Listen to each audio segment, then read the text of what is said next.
Hello everyone, this is Manish Jindal here. Welcome to you all Zontech online platform Zontech digital. Zontech digital में आप सभी का एक बार फिर से स्वागत है।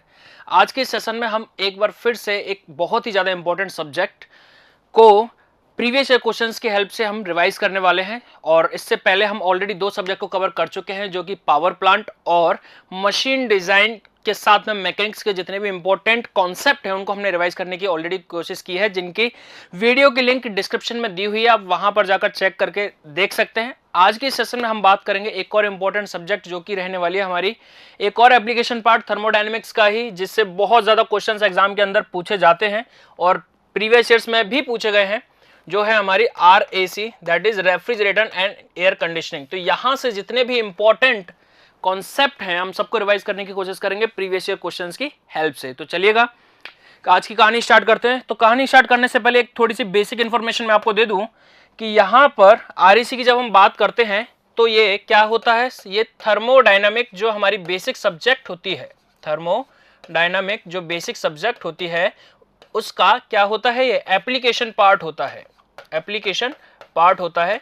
जब हम क्लास के अंदर जब हम बात करते हैं तो पूरा डिटेल में मैं समझाता हूं कि हम थर्मोडायनेमिक्स से इस RAC पर कैसे पहुंचते हैं, इस एप्लीकेशन पार्ट पर किस तरीके से पहुंचते हैं।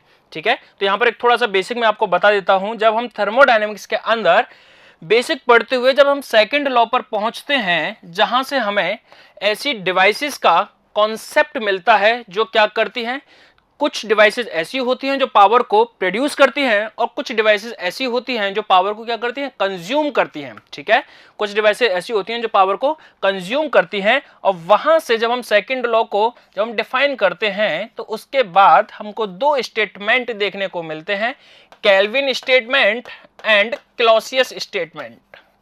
Clausius statement. और यहीं से आपकी जो पूरी कहानी जो स्टार्ट हो जाती है ऐसी डिवाइसेस की जो पावर प्रोड्यूस करती है, पावर प्रोड्यूस करती हैं, यानी इंजन की बात हम पूरी करते हैं, जो आगे चल के आगे आपके IC इंजन और पावर प्लांट के अंदर की दुनिया स्टार्ट हो जाती है। दूसरा जो बात करते हैं यहां पर ऐसी डिवाइसेस की जो पावर को क्या करती है, कंज्यूम करती है। क्या करती है, पावर को कंज्यूम करती है, पावर को कंज्यूम करती है। और यहां से आपकी कहानी स्टार्ट होती है रेफ्रिजरेशन एंड एयर कंडीशनिंग की। ठीक है, और यहां से हम बात करते हैं IC इंजन और पावर प्लांट के बारे में। पावर प्लांट के बारे में, पावर प्लांट की कहानी हम लोग ऑलरेडी कर चुके हैं। आज हम बात करेंगे RAC के बारे में। कुछ इंपॉर्टेंट क्वेश्चंस को लेते हैं और कहानी स्टार्ट करते हैं। जब वर्क मिलता है, यानी जो ऐसी डिवाइसेस जिनसे हमें पावर मिलती है या वर्क हमें एज ए डिजायर्ड आउटपुट के तौर पर मिलता है, तो वहां पर हम डील करते हैं किसके साथ, एफिशिएंसी के साथ। किसके साथ, एफिशिएंसी के साथ। देखिएगा, ध्यान से सुनिएगा पूरी कहानी को, स्टोरी वाइज चल रहा हूं मैं, तो जितने भी स्टोरी होगी पूरी सब्जेक्ट की वो आपके दिमाग में इसी तरीके से सेट होने वाली है। तो अपना दिमाग लगाए बिना केवल बस ध्यान से सुनते जाइए और जो भी इंपॉर्टेंट क्वेश्चंस हैं उनके कंसेप्ट को बस एक बार रिवाइज करते हुए जाइए। ठीक है, तो यहां पर जब हम बात करते हैं किसके बारे में बात करते हैं, एफिशिएंसी के बारे में बात करते हैं। और जब हम जहां पर ऐसी डिवाइसेस जो पावर कंज्यूम होती है वहां पर हम COP के बारे में बात करते हैं, यानी कोफिशिएंट ऑफ परफॉर्मेंस के बारे में बात करते हैं। चलिए भाई, कोफिशिएंट ऑफ परफॉर्मेंस के बारे में बात करते हैं। यहां पर जब मैं एफिशिएंसी की बात करता हूं तो एफिशिएंसी होती है हमारे पास कि हमको नेट आउटपुट कितना मिला है और उसको आउटपुट को लेने के लिए हमने कितनी एनर्जी क्या करी है या कितनी अमाउंट ऑफ हीट क्या की है, सप्लाई की है, तो वो बताती है हमको हमारी एफिशिएंसी के बारे में। और जब हम COP के बारे में बात करते हैं तो यहां पर हम बात करते हैं किसके बारे में, कि सर हमारा डिजायर्ड आउटपुट क्या था, यानी जो डिजायर्ड जो हमें जो चाहिए डिजायर्ड आउटपुट को लेने के लिए हमको कितना वर्क इनपुट देना पड़ा, तो वो हमको बताता है सर COP के बारे में। ठीक है, इतनी बेसिक कहानी हमारे दिमाग में क्लियर हो चुकी है। चलिए भाई, अब इसके क्वेश्चंस पर चलते हैं।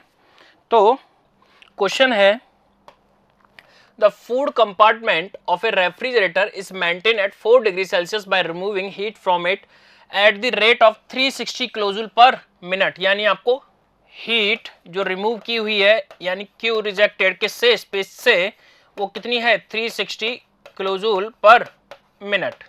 चलिए भाई, और आपको क्या गिवन है, इस हीट को यानी इस डिजायर्ड इफेक्ट को निकालने के लिए आपको क्या गिवन है, पावर इनपुट जो आप रेफ्रिजरेटर को दे रहे हो, यानी डब्ल्यू इनपुट आपको ऑलरेडी गिवन है, दैट इज 2 किलोवाट। तो आपसे पूछा क्या है, आपसे सीओपी पूछी है, सीओपी आपसे पूछी है। देखिएगा क्वेश्चन सिंपल है, और इसको सॉल्व करने से पहले हम थोड़ा सा बेसिक के बारे में बात कर लेते हैं। जब हम रेफ्रिजरेटर की बात करते हैं तो रेफ्रिजरेटर के लिए जो आइडियल साइकिल होती है कौन सी होती है, रिवर्स कार्नोट साइकिल, ठीक है, रिवर्स कार्नोट साइकिल। जहां पर अगर मैं बात करता हूं, सपोज ये आपका क्या है, लोअर टेम्परेचर, ये हायर टेम्परेचर, ये आपकी क्या है, डिवाइस है जिसमें, या बोल सकते हैं रेफ्रिजरेटर है जिसमें आपने क्या किया हुआ है, वर्क दिया हुआ है, किसके लिए, इस स्पेस से अमाउंट ऑफ हीट रिजेक्ट करने के लिए, यानी क्यू लोअर पर कहां तक पहुंचाने के लिए, क्यू हायर पर, ठीक है। जब हम आइडियल कंडीशन में बात करते हैं तो कोफिशिएंट ऑफ परफॉर्मेंस क्या होता है, सीओपी क्या होती है, सीओपी होने वाली है डिजायर्ड इफेक्ट जो आपको चाहिए डिवाइडेड बाय डब्ल्यू इनपुट, या आपने कितना इनपुट दिया है, ठीक है। यहां पर केस में अगर मैं बात करता हूं रेफ्रिजरेशन की, किसकी, फॉर रेफ्रिजरेटर, रेफ्रिजरेटर के लिए क्या होगा कि सर ये जो लोअर वाला जो स्पेस है वो हमारा क्या है, डिजायर्ड इफेक्ट है। तो यहां पर रेफ्रिजरेटर के लिए सीओपी क्या होने वाली है, Q rejected divided by W input, ठीक है। वहीं अगर मैं हीट पंप की बात करता हूं, for heat pump, for heat pump, heat pump का काम क्या होगा कि सर हीट को हायर टेम्परेचर पर क्या करना, सेंड करना। इसका मतलब ये वाली जो हीट है इस बार ये हमारा क्या होगा, डिजायर्ड इफेक्ट होने वाला है। तो यहां पर क्या होगा, फॉर हीट पंप सीओपी जो होगी क्या होगी, Q higher divided by W input. अगर साइकिल आपकी रिवर्सिबल है तो यहां पर ये जो क्यू एच और जो क्यू आर हैं वो किसके प्रोपोर्शनल होने वाले हैं, टेम्परेचर पर डायरेक्टली आपके डिपेंड करने वाले हैं। और जब आप इसको सॉल्व करते हो फॉर आइडियल रिवर्स कार्नोट के लिए तो आपके पास फॉर्मूला निकल कर आ जाता है T lower upon T higher minus T lower, ठीक है। इसी तरीके से T higher upon T higher minus T lower. तो ये हो गई सर हमारे पास हीट पंप की सीओपी एंड रेफ्रिजरेटर की सीओपी बेसिक की, अगर हम बात करते हैं रिवर्स कार्नोट साइकिल के अंदर। चलिएगा, अब आपसे पूछा गया है एक सिंपल, आपको रिवर्स कार्नोट की बात नहीं कर रहा है, सिंपल रेफ्रिजरेटर के लिए पूछ रहा है, और आपको बोला गया है कि जो आप अमाउंट जो रिजेक्ट कर रहे हो वो कितनी है, 360 किलोजूल पर मिनट। इनपुट आपको गिवन है तो आप क्या करने वाले हैं, सीओपी कैलकुलेट कर देंगे, Q rejected divided by W input, that is 360 divided by 60। Unit का खासा ध्यान रखेंगे, ये किस में है, ये आपकी किलोवाट में है, ये किलोजूल पर मिनट में है। यहां से क्या हो जाएगा, इनटू 2, दैट इज सीओपी निकल कर आ गई सर आपकी 3। तो आंसर क्या होगा इसका, दिल्ली डी। चलिए भाई नेक्स्ट क्वेश्चन पर चलते हैं। नेक्स्ट है हमारे पास, what happened to the COP of heat pump when the temperature difference between the source and sink decrease? What happened to the COP of a heat pump when the temperature difference between source and sink is decrease? तो ध्यान से सुनिएगा, अगर मैं ideal condition में बात करता हूं तो हीट पंप की सीओपी अभी अभी मैंने आपको बताई, क्या लिखते हैं sir, T higher upon T higher minus T lower. दूसरा, अगर मैं इसी तरीके से आपसे रेफ्रिजरेटर की सीओपी के बारे में बात करूंगा तो हम क्या लिखते हैं आइडियल कंडीशन में, T lower upon T higher minus T lower. अब आपसे बोला गया है कि क्वेश्चन के अंदर कि ये जो डिफरेंस है किसका, temperature difference between source and sink का क्या कर रहे हो आप, कम कर रहे हो, तो हीट पंप की सीओपी पर क्या इंपैक्ट पड़ने वाला है। तो ध्यान से देखिएगा, यहां पर आप क्या कर रहे हो, इस टेम्परेचर डिफरेंस को, अबे ये टी एच किसका है, सोर्स का है, और टी एल क्या है, सिंक का टेम्परेचर, ठीक है। इनका डिफरेंस अगर कम होगा, अगर ये वैल्यू कम होगी तो ये ओवरऑल वैल्यू क्या होगी आपकी, इंक्रीज होगी। इसका मतलब जो सीओपी है वो इंक्रीज होने वाली है हीट पंप के लिए। और चाहे अगर आप इसकी बात करते हो रेफ्रिजरेटर के लिए, तो भी इसके केस में क्या होने वाली है, सीओपी आपकी इंक्रीज ही होने वाली है। तो यहां पर आंसर क्या होगा, दिल्ली डी, दिल्ली डी। और अगर हम इसमें रिलेशन की बात करते हैं तो सीओपी ऑफ हीट पंप क्या होगी सर, सर ये 1 प्लस सीओपी ऑफ रेफ्रिजरेटर के बराबर होती है। और अगर मैं इनका एफिशिएंसी से नाता जोड़ूं तो यहां पर जो एफिशिएंसी होगी, ये जो सीओपी ऑफ हीट पंप है वो किसके बराबर होगी, 1 upon efficiency of heat engine. किसके बराबर होगी, 1 upon efficiency of heat engine. ठीक है, तो ये इंपॉर्टेंट फॉर्मूला कई बार मल्टीपल टाइम्स डायरेक्ट ये रिलेशन ही पूछ लेते हैं एग्जाम के अंदर, प्रीवियस ईयर्स में काफी बार पूछा गया है। ठीक है, तो ये चीज दिमाग में क्लियर होनी चाहिए। और हमेशा ध्यान रखेंगे कि जब भी मैंने पावर प्लांट के अंदर भी आपको समझाया था कि जब भी हम एफिशिएंसी के बारे में बात करते हैं तो हम बात करते हैं कि वह टेम्परेचर जिस पर की हीट का एडिशन हो रहा है और वह टेम्परेचर जिस पर की हीट का रिजेक्शन हो रहा है, इनकी हम कंडीशन देखते हैं। अगर एफिशिएंसी के बारे में बात करूंगा तो mean temperature of heat addition और mean temperature of heat rejection, अगर ये गैप बढ़ेगा तो आपकी एफिशिएंसी बढ़ेगी, और अगर ये गैप कम होगा तो आपकी एफिशिएंसी क्या होगी, कम होगी। और अगर एफिशिएंसी अगर आपकी कम होगी तो इसका मतलब है उसके केस में क्या होगा, एफिशिएंसी क्या है, इनवर्सली है, तो इसका मतलब सीओपी क्या होने वाली है, बढ़ने वाली है। सीओपी क्या होने वाली है, बढ़ने वाली है। यानी mean temperature of heat addition, mean temperature of heat rejection के बीच का अगर गैप अगर आप बढ़ाते हो तो एफिशिएंसी बढ़ेगी, इनके बीच का गैप कम करते हो तो आपकी कोएफिशिएंट ऑफ परफॉर्मेंस बढ़ने वाला है। दिमाग में क्लियर हो जाना चाहिए। चलिए भाई नेक्स्ट क्वेश्चन पर चलते हैं। नेक्स्ट है हमारे पास 1 ton of the refrigeration is equivalent to, 1 ton की वैल्यू कितनी होती है, 1 ton is equal to 3.516 kilowatt. और अगर बात करें और 2110 किलोजूल पर मिनट, कई जगह पर ये 211 भी आपको देखने को मिलेगा पर मिनट। तो ये दोनों वैल्यू आप याद रखेंगे। ठीक है, तो यहां पर आंसर क्या होने वाला है, सी कैलकाटा, सी कैलकाटा। चलिए भाई नेक्स्ट क्वेश्चन पर चलते हैं। नेक्स्ट क्वेश्चन है सब कूलिंग इन अ वेपर कंप्रेशन साइकिल। तो भाई अब यहां से क्वेश्चन VCRS साइकिल से रिलेटेड है, यानी वेपर कंप्रेशन साइकिल। पहले थोड़ा इसके बारे में देख लेते हैं। VCRS या वेपर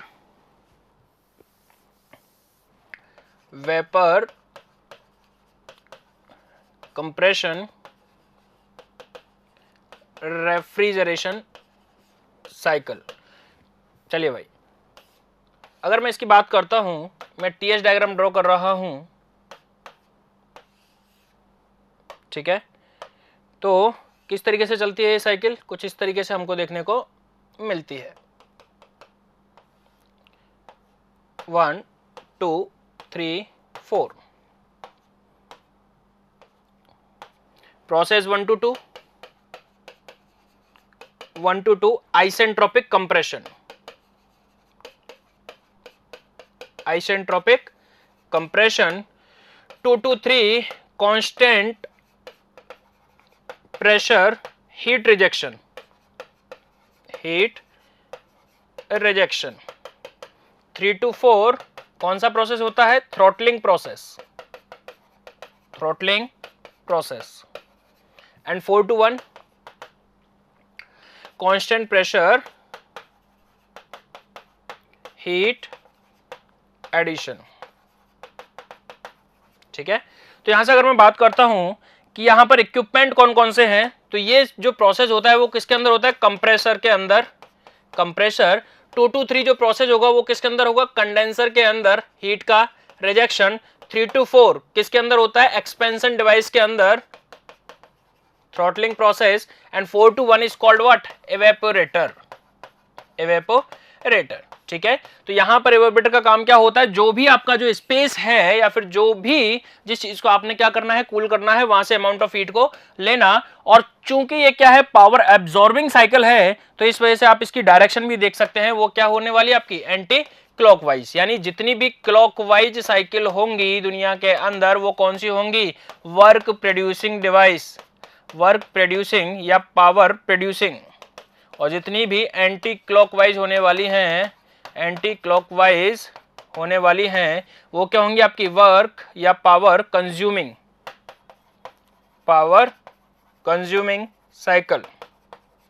ठीक है, चलिए भाई, अब आपसे क्या पूछा गया है, वीसीआरएस साइकिल के अंदर सब कूलिंग की बात हो रही है, यानी यहां पर ये जो हीट जो रिजेक्ट हो रही है, सब कूलिंग का मतलब है इसको और आगे तक आपने क्या करा दिया, कूल करा दिया वेपर को। ठीक है, तब आपसे पूछा गया है सब कूलिंग ना वेपर कंप्रेशन साइकिल, इसकी वजह से क्या क्या होने वाला है, तो ध्यान से देखिएगा।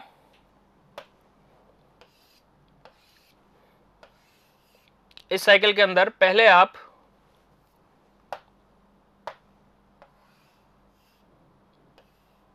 यहां पर पहुंच रहे थे 1 2 3 4,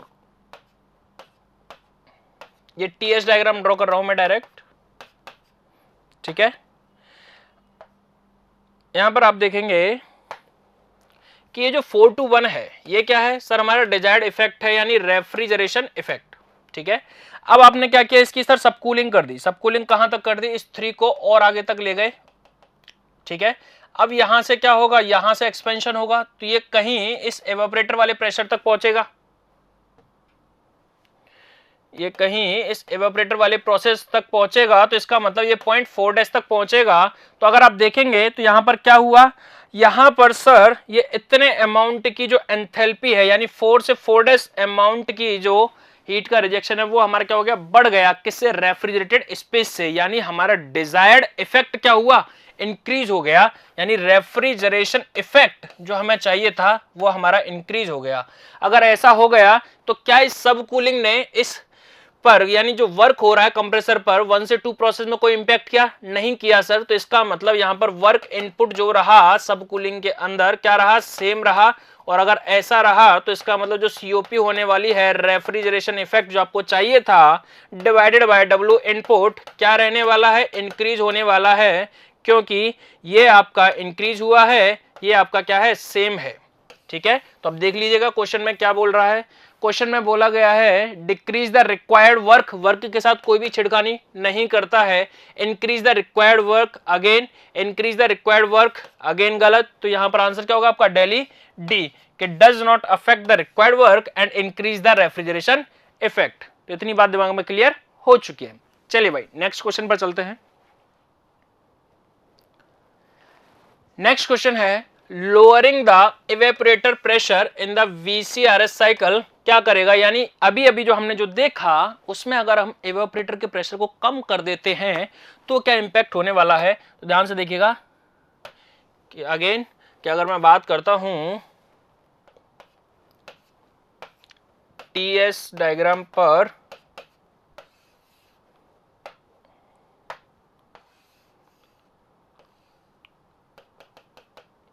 ठीक है, 1 2 3 4 ये प्रोसेस था सर। अब इसके बाद हमने क्या किया, ये एवापोरेटर जो प्रेशर था इसको हमने कम कर दिया, इसको अगर हम कम करेंगे तो सपोज इसको हम यहां तक ले गए, हमने जो एक्सपेंशन कराया वो कुछ यहां तक इसको डाउन कराया और यहां पॉइंट तक हम पहुंच गए, तो फिर क्या हुआ, ये पॉइंट हमारा 4 डैश रहा, ये हमारा 1 डैश रहा। तो इसके केस में आप देखोगे कि हमको क्या देखने को मिलेगा कि इतने अमाउंट से जो हमारा जो हीट का रिजेक्शन था वो क्या हो गया, कम हो गया। इसका मतलब किससे, रेफ्रिजरेटेड स्पेस से कम हो गया। तो इसका मतलब क्या है कि यहां पर हमारा जो रेफ्रिजरेशन इफेक्ट है, रेफ्रिजरेशन इफेक्ट क्या होगा आपका, डिक्रीज हो जाएगा। क्या हो जाएगा, डिक्रीज हो जाएगा। क्या इसने, अगर मैं बात करता हूं वर्क के लिए, किसके लिए, वर्क के लिए, तो वर्क पर कुछ इंपैक्ट किया कि वर्क इनपुट जो आप जो दे रहे हो, वर्क किस में दे रहे हो, कंप्रेसर के अंदर, इसमें कुछ इंपैक्ट किया। जी हाँ सर, ये इतनी अमाउंट से जो क्या हो गया, वर्क आपका बढ़ गया, वर्क आपका क्या हो गया, इंक्रीज हो गया।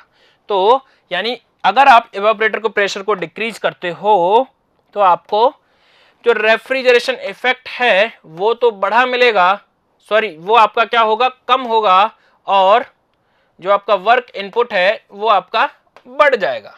क्या होगा, बढ़ जाएगा। और अगर ऐसा है तो यहां पर जो सीओपी होने वाली है क्या होगा, refrigeration effect upon work input, आपने ये वैल्यू कम कर दी, ये वैल्यू बढ़ा दी, तो ओवरऑल ये जो पूरी वैल्यू है आपकी क्या हो गई, आपकी कम हो गई। ठीक है, तो यहां से सीओपी आपकी क्या हो गई, कम हो गई। तो इसका मतलब इवेपोरेटर प्रेशर को कम करने पर सीओपी आपकी क्या होती है, कम होती है। किसके लिए, वेपर कंप्रेशन रेफ्रिजरेशन साइकिल के लिए। सिमिलर केस आपसे किसके लिए पूछा जा सकता है सर, ये हमसे कंडेंसर के लिए भी पूछा जा सकता है कि अगर हम कंडेंसर का प्रेशर बढ़ा दें, कंडेंसर का प्रेशर बढ़ा दें, यानी इवेपोरेटर का प्रेशर आपने क्या कर दिया, कम कर दिया, और कंडेंसर का प्रेशर क्या कर दिया आपने, बढ़ा दिया, तो उसके केस में भी आपको क्या देखने को मिलेगा, ये सेम केस होने वाला है कि वर्क जो इनपुट है कंप्रेसर में आपका इंक्रीज होगा और रेफ्रिजरेशन इफेक्ट आपका कम होगा, एंड अगेन सीओपी आपकी क्या होगी, डिक्रीज होगी, जो कि होनी ही है। क्योंकि अगर आप कायदे से देखेंगे तो कंडेंसर और इवेपोरेटर के अंदर आप कर क्या रहे हैं, आप अमाउंट ऑफ हीट रिजेक्ट कर रहे हैं कंडेंसर के अंदर, और इवेपोरेटर के अंदर हीट का एडिशन हो रहा है। अगर mean temperature of heat addition और mean temperature of heat rejection के बीच का गैप बढ़ेगा तो अल्टीमेटली आपकी क्या होने वाली है, सीओपी कम होने वाली है। तो वही आपको रिजल्ट आपको देखने को मिलता है। ठीक है, चलिए भाई नेक्स्ट क्वेश्चन पर चलते हैं। इसके बाद हम बात करते हैं एयर रेफ्रिजरेशन सिस्टम के बारे में। तो क्वेश्चन है, air refrigeration is preferably used in aircraft because. Air refrigeration system के बारे में बात करूंगा मैं थोड़ी सी। तो यहां पर air refrigeration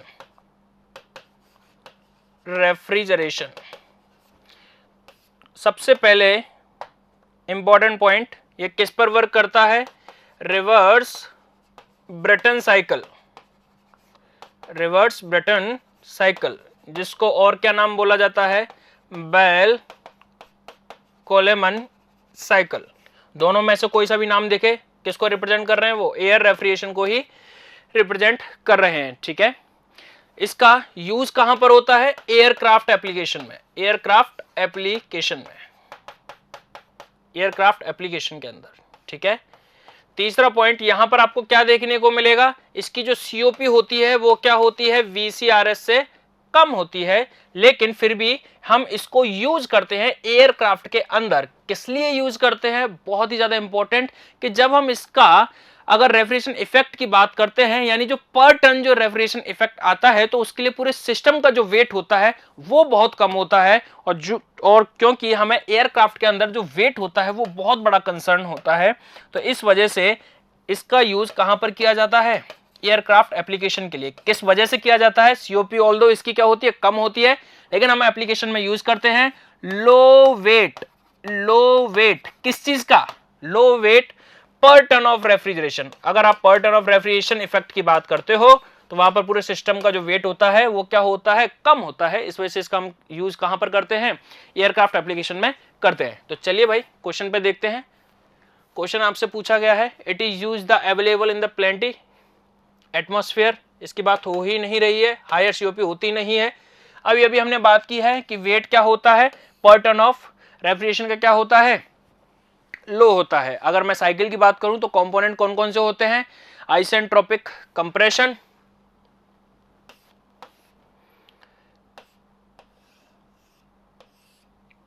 one two three four. ठीक है, इस तरीके से साइकिल आपकी चलती है, 1 से 2 isentropic compression, 2 to 3 constant pressure heat rejection condenser, and 3 to 4 यहां पर आइसेंट्रोपिक एक्सपेंडर यूज किया जाता है, जो कि वहां पर क्या था हमारे वेपर कंप्रेशन साइकिल के अंदर, एक्सपेंशन डिवाइस यानी थ्रोटलिंग डिवाइस थी, and 4 to 1 constant pressure heat addition. ठीक है, हीट एडिशन, ध्यान से सुनिएगा मैं क्या बोल रहा हूं, यहां पर कांस्टेंट प्रेशर हीट एडिशन। ठीक है, और ये दो तरीके से बात करते हैं यहां पर कि रेफ्रिजरेटेड जो स्पेस है वहां से हीट का रिजेक्शन, और एवोपरेटर के अंदर हीट का एडिशन। ठीक है, और कंडेंसर से क्या होती है, आपकी हीट रिजेक्ट होती है बाहर।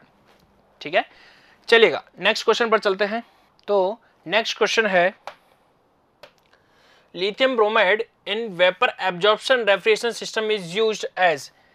ध्यान से सुनिएगा, अब यहां पर कहानी स्टार्ट हो रही है, VARS vapour absorption refrigeration system.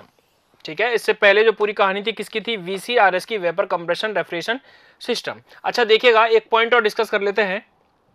देखिए लास्ट क्वेश्चन के अंदर हम एक पॉइंट और डिस्कस कर लेते हैं कि जब भी हमने अभी थोड़ी देर पहले हमने दो क्वेश्चंस देखे जहां पर हम क्या कर रहे थे, इवेपोरेटर के प्रेशर को कम कर रहे थे या फिर कंडेंसर के प्रेशर को हम क्या कर रहे थे, बढ़ा रहे थे। तो उसके केस में हमने वर्क इनपुट को देखा और रेफ्रिजरेशन इफेक्ट को देखा, सीओपी को देखा। एक और हम बात करते हैं किसकी, वॉल्यूमेट्रिक एफिशिएंसी के बारे में। किसके बारे में, वॉल्यूमेट्रिक एफिशिएंसी के बारे में। तो क्या होती है 1 minus C P2 by P1 की पावर 1 बाई n माइनस 1। ठीक है, तो यहां से आप देखेंगे कि P2 बाई P1, तो यहां पर क्या होगा, यहां पर इस चाहे आप P1 को कम कर लो या P2 को आप बढ़ा लो। P1 क्या है, एवेपोरेटर का प्रेशर, P2 क्या है, कंडेंसर का प्रेशर। इसको कम कर लो या इसको बढ़ा लो तो दोनों ही केस में जो वॉल्यूमेट्रिक एफिशिएंसी वो क्या होने वाली है, आपकी डिक्रीज होने वाली है। ठीक है, तो ध्यान रखेंगे दोनों केस में क्या होती है, वॉल्यूमेट्रिक एफिशिएंसी आपकी डिक्रीज होती है। चलिए भाई, अब नेक्स्ट क्वेश्चन पर चलते हैं जिसके बारे में बात कर रहे थे, VARS के बारे में, वेपर एब्जॉर्प्शन रेफ्रिजरेशन सिस्टम। तो यहां पर क्या होता है, जो VCRS है उसमें से हम कंप्रेसर पार्ट को, किसको, कंप्रेसर पार्ट को रिप्लेस कर देते हैं। किससे रिप्लेस कर देते हैं, तीन कंपोनेंट के साथ, एब्जॉर्बर, पंप एंड जनरेटर। यानी जो काम कौन, ये जो अकेला कंप्रेसर कर रहा था वो ये तीन कंपोनेंट मिलके काम करते हैं। और वेपर एब्जॉर्प्शन के अंदर बहुत ज्यादा अमाउंट यानी एम्पल में, प्लेंटी में जो आपके पास लो ग्रेड एनर्जी है, कौन सी energy, low grade energy available है, लो ग्रेड एनर्जी जो अवेलेबल है उसकी हेल्प से आप क्या कराते हो, इस कंप्रेशन वाला जो काम है उसको आप कंप्लीट कराते हो। ठीक है, तो यहां पर इसकी जो एफिशिएंसी होती है, सॉरी यहां पर जो इसकी सीओपी होती है वो क्या होती है, बहुत ही कम होती है। ठीक है, VARS की जो सीओपी होती है वो क्या होती है, कम होती है। यहां पर जब हम बात करते हैं इन जनरल एक ammonia water VARS system use होता है जिसके अंदर अमोनिया यानी जो NH3 है वह किसकी तरह, रेफ्रिजरेंट की तरह बिहेव करता है और जो वाटर होता है वो एब्जॉर्बेंट की तरह बिहेव करता है। ठीक है, जब हम LIBR और वाटर VARS की बात करते हैं, यहां पर जो वाटर होता है वो रेफ्रिजरेंट की तरह बिहेव करता है और LIBR जो होता है वो किसकी तरह, एब्जॉर्बेंट की तरह बिहेव करता है। इसके बाद एक और होता है आपका अमोनिया वाटर और H2VARS, या जिसको हम बोलते हैं इलेक्ट्रोफ्लक्स सिस्टम, जिसके अंदर अगेन अमोनिया किसकी तरह बिहेव करेगा, refrigerant, water absorbent and H2 जो होता है यानी हाइड्रोजन गैस जो होती है, टू मेंटेन किसको, partial pressure of vapour, to maintain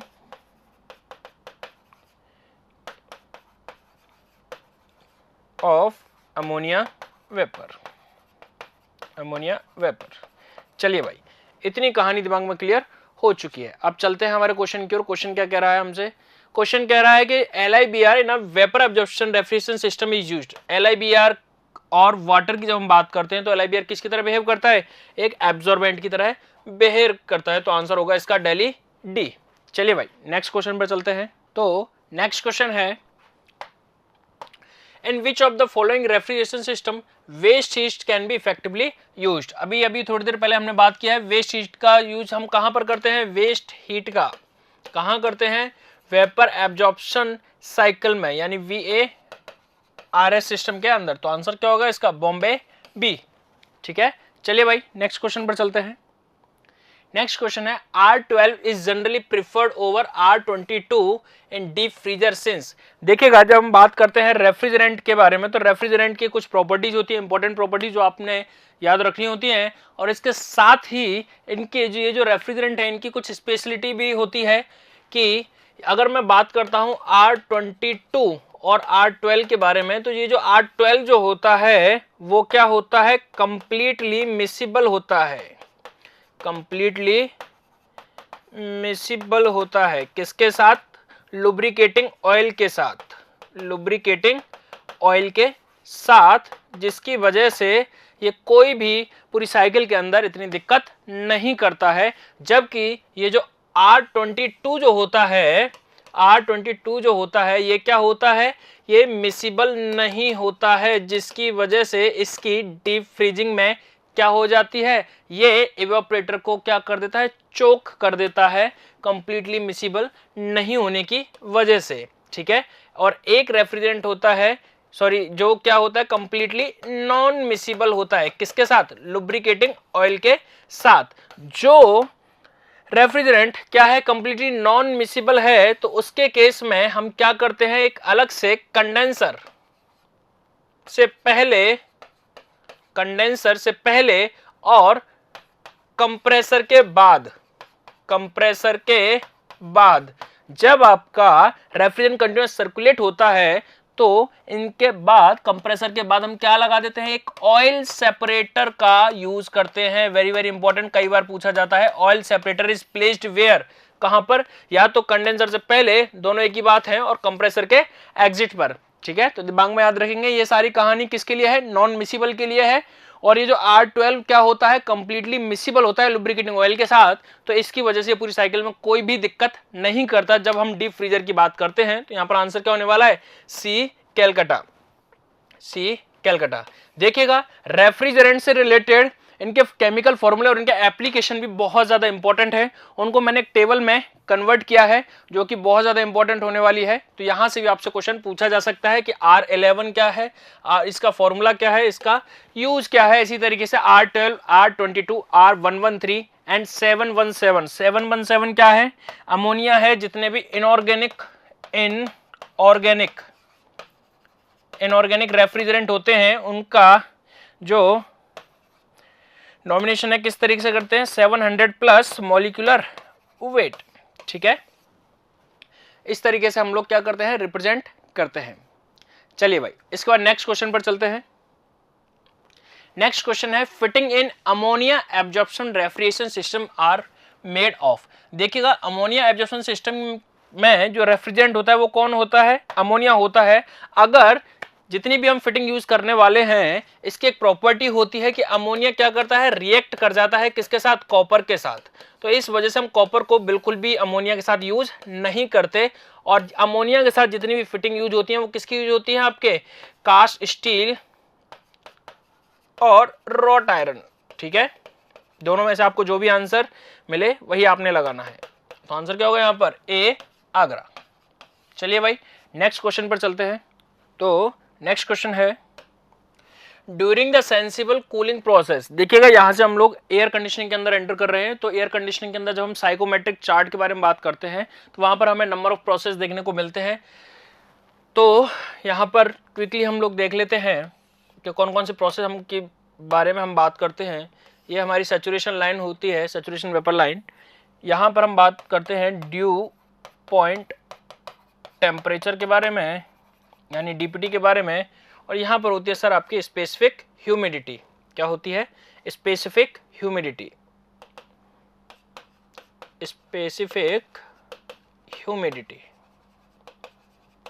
ठीक है, जब हम, ये क्या है, 100% रिलेटिव ह्यूमिडिटी वाली लाइन। जब हम बात करते हैं किसके बारे में, सेंसिबल कूलिंग के बारे में या सेंसिबल हीटिंग के बारे में, तो हमारा डायग्राम, चलिएगा मैं एक काम करता हूं,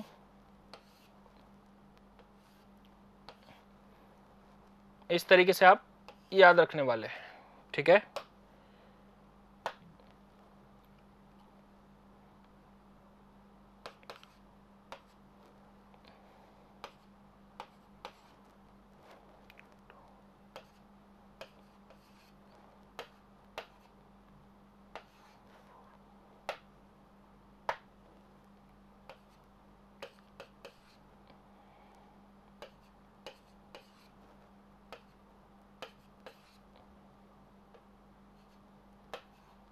ठीक है। मैंने यहाँ पर टोटल 8 प्रोसेस बनाए हैं, तो यहाँ पर देख लेते हैं फर्स्ट प्रोसेस कौन सा है। अगर मैं बात करता हूँ फर्स्ट प्रोसेस, यानी जो 1 नंबर जो प्रोसेस है वो कौन सा है आपका, सेंसिबल हीटिंग, यानी यहां पर टेम्परेचर आपका क्या हो रहा है, बढ़ रहा है। ठीक है, सेंसिबल हीटिंग। प्रोसेस 2 कौन सा है, सेंसिबल कूलिंग, यहां पर आपका टेम्परेचर आपका क्या हो रहा है, कम हो रहा है। ठीक है। प्रोसेस 3 की बात करते हैं। प्रोसेस 3 क्या है, प्रोसेस 3 है सर ह्यूमिडिफिकेशन प्रोसेस। आप इसके अंदर amount of vapour content air के अंदर क्या हो रहा है, इंक्रीज हो रहा है। प्रोसेस 4 है आपका डीह्यूमिडिफिकेशन प्रोसेस, डीह्यूमिडिफिकेशन प्रोसेस। ठीक है। इसी तरीके से अगर मैं प्रोसेस 5 के बारे में बात करता हूं, 6, 7 एंड देन 8। प्रोसेस 5 को देखिए, प्रोसेस 5 क्या होगा, इस डायरेक्शन में आप जा रहे हो, मतलब टेम्परेचर आपका क्या होगा, टेम्परेचर आपका कम हो रहा है, लेकिन क्या हो रहा है, ह्यूमिडिफिकेशन आपका बढ़ रहा है। तो क्या होगा, प्रोसेस 5 होने वाला है, प्रोसेस 5 होगा आपका कूलिंग एंड ह्यूमिडिफिकेशन। प्रोसेस 6 क्या होगा, 6 देखिए भाई, 6 इस डायरेक्शन में जा रहे हैं, मतलब टेम्परेचर आपका बढ़ रहा है और स्पेसिफिक ह्यूमिडिटी भी आपकी क्या हो रही है, इंक्रीज हो रही है, यानी heating and humidification, heating and humidification. ठीक है। प्रोसेस 7 देखेंगे, प्रोसेस 7 क्या हो रहा है, इस डायरेक्शन में जा रहे हैं, टेम्परेचर आपका कम हो रहा है, टेम्परेचर आपका कम हो रहा है और क्या हो रहा है, आपका स्पेसिफिक ह्यूमिडिटी भी कम हो रही है। तो इसका मतलब ये क्या हो गया, कूलिंग एंड डीह्यूमिडिफिकेशन। ठीक है। प्रोसेस 8 देखेंगे, 8 क्या हो रहा है, 8 के अंदर इस डायरेक्शन में जा रहे हैं, यानी टेम्परेचर आपका बढ़ रहा है, लेकिन स्पेसिफिक ह्यूमिडिटी क्या हो रही है, कम हो रही है। That means heating and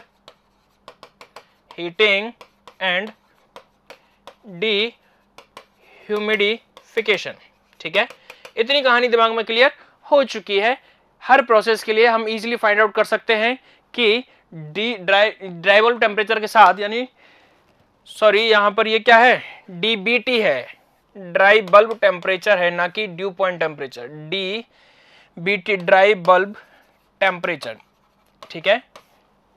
DBT क्या होता है, ड्राई बल्ब टेम्परेचर। तो डायरेक्ट थर्मामीटर जो मेजर करेगा वो कौन सा टेम्परेचर मेजर करेगा, आपका डीबीटी। ठीक है। तो यहां पर हर प्रोसेस के साथ डीबीटी और स्पेसिफिक ह्यूमिडिटी के साथ क्या हो रहा है वो हम देख सकते हैं। आपसे क्या पूछा गया है, the sensible cooling. Sensible cooling का मतलब हो गया इस प्रोसेस 2 के अंदर, प्रोसेस 2 के अंदर क्या होगा, प्रोसेस 2 के अंदर स्पेसिफिक ह्यूमिडिटी क्या हो रही है सर, स्पेसिफिक ह्यूमिडिटी आपकी क्या है, कांस्टेंट है। ठीक है। स्पेसिफिक ह्यूमिडिटी आपकी क्या है, कांस्टेंट है। टेम्परेचर आपका कम हो रहा है, लेकिन स्पेसिफिक ह्यूमिडिटी पर कुछ भी इंपैक्ट नहीं आ रहा। तो यहां पर क्या होगा answer, specific humidity remains constant, यानी ए आगरा। अगर यहां पर मैं रिलेटिव ह्यूमिडिटी की बात करता, यानी ये वाली लाइन की ओर मैं चलता, तो इसका मतलब क्या होता, सेंसिबल कूलिंग के अंदर मैं इस जोन में जा रहा हूं, यानी रिलेटिव ह्यूमिडिटी क्या होती है आपकी, इंक्रीज होती। ठीक है। लेकिन यहां पर आपसे किसके लिए पूछा है, स्पेसिफिक ह्यूमिडिटी के लिए, तो आंसर होने वाला है ए आगरा। चलिए भाई नेक्स्ट क्वेश्चन पर चलते हैं। नेक्स्ट क्वेश्चन है, if a mass of the moist air in the airtight vessel is heated to a higher temperature तक अगर क्या कर रहे हैं हम, हीट कर रहे हैं टाइट वेसल के अंदर मॉइस्ट एयर को, तो क्या होगा, देखिएगा ध्यान से सुनिएगा। 2 फैक्टर की बात करेंगे, स्पेसिफिक ह्यूमिडिटी और रिलेटिव ह्यूमिडिटी। क्या होती है, पार्शियल प्रेशर, यानी मास ऑफ वाटर वेपर, इसके बारे में बात करते थे, total mass of in the dry air. ठीक है। और अगर मैं रिलेटिव ह्यूमिडिटी की बात करता हूं, तो पार्शियल प्रेशर वेपर का और पार्शियल प्रेशर वेपर का सैचुरेशन कंडीशन के अंदर। अब ध्यान से सुनिएगा कि जब टेम्परेचर बढ़ता है, जब टेम्परेचर बढ़ता है, उसकी ये जो कंडीशन है यानी सैचुरेशन प्रेशर भी क्या होता है आपका इंक्रीज होता है, सैचुरेट होने की जो टेंडेंसी है वो भी क्या होगी इंक्रीज होगी, ठीक है। लेकिन ये जो अगर मास ऑफ वाटर वेपर की बात करता हूं कि जब जब चाहे आप टेम्परेचर बढ़ाओ चाहे कुछ भी बढ़ाओ, जब तक आप और अमाउंट ऑफ वेपर एयर के अंदर एंटर नहीं कराने वाले तब तक ये वैल्यू क्या रहने वाली है, कांस्टेंट रहने वाली है। अब ध्यान से सुनिएगा, अब यहां पर आपने क्या किया हुआ है कि मॉइस्ट एयर है, इस तरीके से एक एयर टाइट वेसल है, तो अब आप इसका क्या कर रहे हो, टेम्परेचर आप इसका इंक्रीज कर रहे हो, तो होगा क्या कि सर इसके अंदर जो मॉइस्चर कंटेंट था वो तो उतना ही रहने वाला है, वो तो उतना ही रहने वाला है, क्योंकि ना तो आपने कोई भी अमाउंट ऑफ वेपर ऐड की, ना ही कोई भी अमाउंट ऑफ वाटर ऐड करने की कोशिश की। तो इसका मतलब मैं स्पेसिफिक ह्यूमिडिटी के बारे में बात करूं तो यहां पर क्या होगा, स्पेसिफिक ह्यूमिडिटी में कोई भी चेंज नहीं होगा, मींस नो चेंज। और अगर मैं रिलेटिव ह्यूमिडिटी की बात करता हूं तो यहां पर जितना भी amount of water vapour present है एयर के अंदर उसका पार्शियल प्रेशर तो क्या रहने वाला है, सेम रहने वाला है, लेकिन ये जो होगा जैसे जैसे आप टेम्परेचर बढ़ाओगे उसके सैचुरेशन जो प्रेशर होगा वो इंक्रीज होगा, और अगर ऐसा होगा तो ये जो रिलेटिव ह्यूमिडिटी है आपकी क्या होगी, डिक्रीज होगी। तो आंसर क्या होगा आपका, स्पेसिफिक ह्यूमिडिटी पर कोई भी चेंज नहीं होगा, रिलेटिव ह्यूमिडिटी आपकी क्या होगी, डिक्रीज होगी। तो यहां पर आंसर होगा आपका डेली डी। चलिए भाई नेक्स्ट क्वेश्चन पर चलते हैं।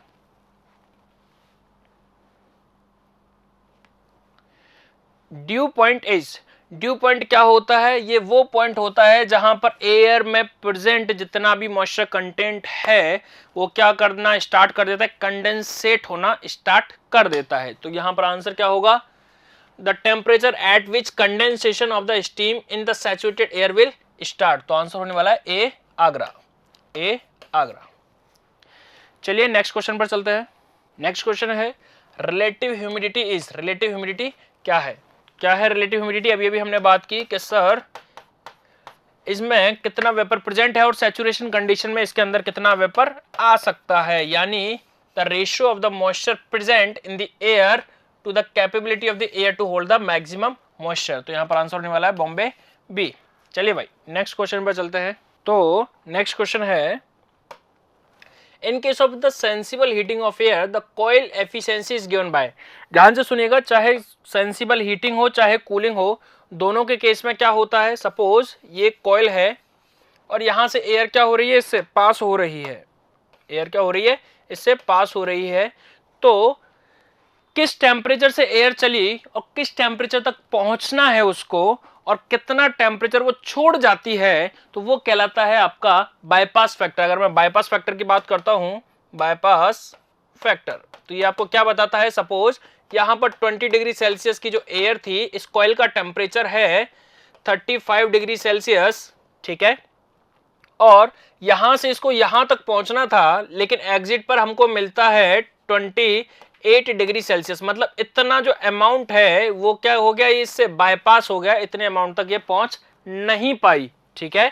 तो बाईपास फैक्टर की अगर मैं बात करूंगा तो कितना अमाउंट छूटा, 35 माइनस 28 डिवाइडेड बाय मैक्सिमम कितना पहुंच सकती थी, यानी 35 माइनस 20, ठीक है। तो यही क्या होता है, इतनी अमाउंट लीव कर गई। तो अगर मैं बात करता हूं कि कॉइल कितनी ज्यादा एफिशिएंट है, तो ये आपको किस तरीके से पता चलेगा, 1 minus bypass factor, 1 minus bypass factor, यानी कितना मैक्सिमम पहुंच सकती थी, इतना पहुंच सकती थी, लेकिन कितना पहुंची, 28 माइनस 20 डिवाइडेड बाय 35 माइनस 20। तो ये आपको क्या बताएगा, इस कॉइल की एफिशिएंसी, ठीक है। और यही किसके बराबर होगा, 1 माइनस बाईपास फैक्टर के बराबर। तो यहां पर क्या होगा, 1 माइनस बाईपास फैक्टर। चलिए भाई नेक्स्ट क्वेश्चन पर चलते हैं। नेक्स्ट क्वेश्चन है the bypass factor for a cooling coil, for a cooling coil increases with increase in the velocity of air through it। तो जैसे जैसे होगा क्या, कॉइल से अगर हम जो एयर है उसकी वेलोसिटी को इंक्रीज करेंगे तो उसके उस कॉइल पर ना पहुंचने की प्रोबेबिलिटी क्या होगी, ज्यादा हो जाएगी, और इसकी वजह से जो बाईपास फैक्टर है उसके बढ़ने के चांसेस क्या होंगे, ज्यादा होने वाले हैं। तो यहां पर क्या होगा answer, increases with increase in the velocity for air passing through it। तो आंसर होगा ए आगरा। चलिए भाई नेक्स्ट क्वेश्चन पर चलते हैं। नेक्स्ट है हमारे पास the comfort condition in air conditioning are. तो कंफर्ट कंडीशन के लिए क्या होता है, very very important, 22 degree Celsius and 60% relative humidity क्या होती है आपकी कंफर्ट कंडीशन की। कंफर्ट कंडीशंस के लिए क्या होते हैं, टेम्परेचर और रिलेटिव ह्यूमिडिटी। तो आंसर होगा यहाँ पर सी, कैलकाटा। चलिए नेक्स्ट क्वेश्चन पर चलते हैं। नेक्स्ट क्वेश्चन है द ह्यूमिडिटी रेशो और specific humidity is the mass of water vapour present in. क्या होता है specific humidity, mass of water vapour divide by mass of air. ये किस में होता है, 1 kg of dry, 1 kg of dry air bases, ठीक है, ड्राई एयर बेसिस। तो आंसर क्या होगा यहाँ पर, दिल्ली, डी। चलिए नेक्स्ट क्वेश्चन पर चलते हैं। तो नेक्स्ट क्वेश्चन है oil separator in refrigeration cycle is installed. अभी थोड़ी देर पहले जब हमने बात की थी तो मैंने आपको बताया था कि कहां पर लगा होता है, कंडेंसर से पहले और कंप्रेसर के बाद, यानी in between what, condenser and compressor. तो आंसर क्या होगा, between compressor and condenser, Bombay, B. चलिए नेक्स्ट क्वेश्चन पर चलते हैं। नेक्स्ट क्वेश्चन है क्रायोजेनेसिस रेफर्स टू, यानी क्रायोजेनेसिस का मतलब क्या होता है। क्रायोजेनेसिस का मतलब होता है जब हम ऑपरेट करते हैं very very very low temperature applications पर, ठीक है, तो वो क्या कहलाती है कंडीशन, क्रायोजेनेसिस। यानी engineering field concern with the equipment in the range of what, -180 degree Celsius to absolute zero temperature की जो रेंज होती है वहां पर जब हम ऑपरेट करते हैं तो वो कौन सी कंडीशन कहलाती है आपकी, क्रायोजेनेसिस। तो यहां पर आंसर होगा आपका सी, कैलकाटा। चलिए नेक्स्ट क्वेश्चन पर चलते हैं। नेक्स्ट है the reciprocating refrigerant compressor are very suitable to. देखिएगा जब हम कंप्रेसर की बात करते हैं तो दो तरीके के कंप्रेसर की बात करते हैं, रेसिप्रोकेटिंग एंड सेंट्रीफ्यूगल, ठीक है। तो जब हम रेसिप्रोकेटिंग की बात करते हैं तो यहां पर हमें जो प्रेशर देखने को मिलता है वो क्या मिलता है, हायर प्रेशर। और यहां पर जब हम बात करते हैं तो किसके बारे में बात करते हैं, लार्जर डिस्प्लेसमेंट। तो अगर आपसे पूछा जाए कि रेसिप्रोकेटिंग कंप्रेसर हम कहां यूज करते हैं, जहां हमारे पास higher pressure and lower displacement की रिक्वायरमेंट होती है। और सेंट्रीफ्यूगल की अगर बात करी जाए तो कहां पर यूज करते हैं, जहां पर हमें इसके कंपैरिजन में larger displacement and lower pressure की क्या होती है, रिक्वायरमेंट होती है। तो आपसे क्या पूछा गया है, आपको बोला गया है the reciprocating refrigerant compressor are very suitable for. Reciprocating है तो क्या काम करेगा ये सर, ये हायर प्रेशर पे ऑपरेट करेगा और स्मॉल डिस्प्लेसमेंट पर वर्क करने वाला है। तो देखिए ऑप्शन कौन सा है, small displacement and higher condensing pressure. तो यहां पर आंसर होने वाला है आपका सी, कैलकाटा। चलिए नेक्स्ट क्वेश्चन पर चलते हैं। नेक्स्ट क्वेश्चन है the thermostatic expansion valve operates on the change in the. देखिएगा ये थर्मोस्टेटिक एक्सपेंशन वाल्व क्या होता है, एक्सपेंशन डिवाइस होता है जो आपको बताता है किसके बारे में sorry, degree of super heat को क्या करता है, कंट्रोल करता है, डिग्री ऑफ सुपर हीट। कहां पर, एग्जिट पर किसके, इवेपोरेटर के, ठीक है। तो यहां पर देख लीजिए क्या बता रहा है, the thermostatic expansion valve operates on the change in degree of super heat at the exit from the evaporator. तो यहां पर आंसर होगा आपका ए, आगरा। चलिए नेक्स्ट क्वेश्चन पर चलते हैं। नेक्स्ट क्वेश्चन है most thermostatic expansion valve are set for a super heat of, data answer है याद रखेंगे ए, यानी 5 डिग्री सेल्सियस के लिए, ठीक है, चलेगा। नेक्स्ट क्वेश्चन पर चलते हैं। The air cooling system mostly use in transport type aircraft. देखिएगा अब ये जो 2 से 3 क्वेश्चन है ये most of times asked question है प्रीवियस ईयर्स में और काफी बार बच्चों को कंफ्यूजन रहता है। तो इन क्वेश्चंस को ध्यान से देख लीजिएगा कि जो एयर कूलिंग सिस्टम जो होता है मॉडिफिकेशंस के साथ यूज में आते हैं, ठीक है, एयरक्राफ्ट के अंदर। तो जब हम बात करते हैं ट्रांसपोर्ट टाइप के लिए, ट्रांसपोर्ट टाइप एयरक्राफ्ट के लिए कौन सा यूज होता है, याद रखेंगे, boot strap type, boot strap type cooling system. इसकी क्या खासियत होती है, ये सिंपल एयरक्राफ्ट कूलिंग सिस्टम के साथ यहां पर आपको दो heat exchanger plus 1 cooling turbine आपको देखने को मिलता है। ठीक है, तो याद रखेंगे बूट स्ट्रैप के अंदर क्या होता है, 2 heat exchanger plus 1 cooling turbine. इसी के साथ ही दो एक और तरीके का यहां पर यूज किया जाता है कूलिंग सिस्टम, जिसको बोला जाता है reduced ambient cooling system, reduced ambient cooling system. इसकी क्या खासियत है, इसके अंदर आपको देखने को मिलेंगे 2 cooling turbine, 2 cooling turbine and what 1 heat exchanger. ठीक है, 1 हीट एक्सचेंजर। तो एक क्वेश्चन और पूछा जाता है यहां पर रीजनरेटिव से। ठीक है, तो पहले इस क्वेश्चन को देख लेते हैं। तो इतनी बात दिमाग में क्लियर हो चुकी है कि जो ट्रांसपोर्ट टाइप जो होता है वहां पर कौन सा हम यूज करते हैं, boot strap type cooling system use किया जाता है, जिसके अंदर हमको क्या क्या देखने को मिलता है, 2 heat exchanger plus 1 cooling turbine हमको देखने को मिलता है।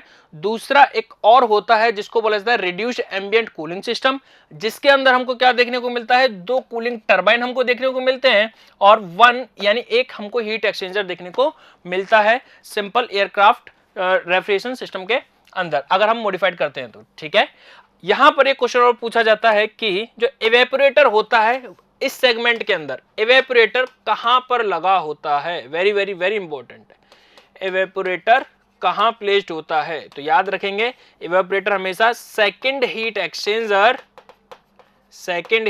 एक्सचेंजर और कूलिंग टरबाइन के बीच में लगा होता है, और कूलिंग टरबाइन के बीच में लगा होता है। ठीक है, तो इतनी कहानी दिमाग में क्लियर हो चुकी है। तो यहां पर आंसर क्या हो जाएगा, ट्रांसपोर्ट टाइप में कौन सा यूज होता है आपके, boot strap type cooling system. Answer होगा सी कलकत्ता। चलिए नेक्स्ट क्वेश्चन पर चलते हैं। अगला है the reduced ambient air cooling system के पास क्या होता है, अभी अभी हमने बात की थी कि यहां पर क्या देखने को मिलते हैं, 2 कूलिंग टरबाइन और 1 हीट एक्सचेंजर, तो आंसर क्या होगा यहां पर, सी कलकत्ता। चलिए नेक्स्ट क्वेश्चन पर चलते हैं। The cooling system used for supersonic aircraft and rocket is, supersonic aircraft और रॉकेट में किस तरीके का कूलिंग सिस्टम आप यूज करते हैं, सुपरसोनिक